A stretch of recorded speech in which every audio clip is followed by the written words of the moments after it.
Welcome to the Genius Factory. Enjoy the video.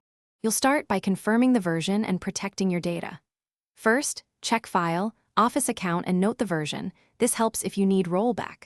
Once done, export a PSD or ensure Auto Archive is active so nothing is lost. Make sure Outlook is closed, then open Office account, choose Update Options and hit Update Now. This begins downloading updates. Watch progress and keep your internet stable so the installer can finish without interruption. You now manage the actual application of the update.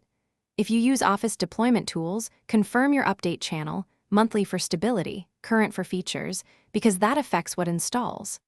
Let the installer download and apply changes, accept prompts, and do not force close the process. Once it completes, inspect COM add-ins. Some break after updates, so disable any suspect add-ins before restarting Outlook. This prevents startup errors and isolates compatibility issues while you finish the update. Finish by restarting Outlook and verifying the version in File, Office account. That confirms the update applied. Then test core functions. Send and receive mail, calendar sync, search, and meeting invite so you catch any functional regressions. If something fails, start Outlook in safe mode to isolate add-ins, then disable them one by one to find the culprit. As a troubleshooting tip, if safe mode doesn't help, run quick repair from programs and features, if needed.